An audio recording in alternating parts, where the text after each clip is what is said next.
Well, yeah, I mean, I think that there would be the question. So, as a clinician, I think that, often people ask, well, how do you take care of people? How do you address condition X in people who are homeless? So, it could be, cardiovascular disease or,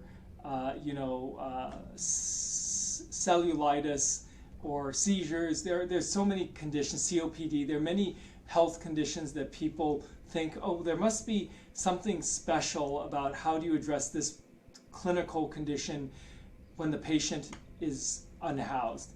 And actually, while it's important to be aware of how being unhoused can complicate or make more difficult the management of that condition, often the basic kind of the basic principles of management remain the same. And often the key issues that a clinician has to keep in mind are, first of all, what are the barriers that this person experiences to manage their illness or to get the care that they need, and how can we work together to overcome those barriers? And secondly, realizing that it's not so much the technical aspects of care that are different, but it's your relationship with the patient that requires the most attention.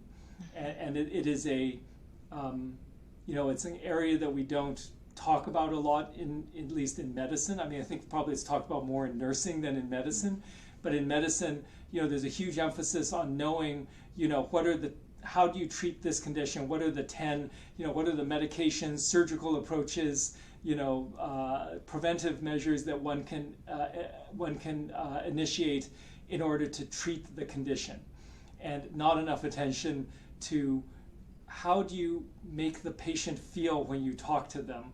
How do you relate to them? Do they trust you or not? Those are the kinds of things that we don't talk about as much, but which are far more important with all of our patients, but in particular, but are really in the foreground when you work with someone who's unhoused.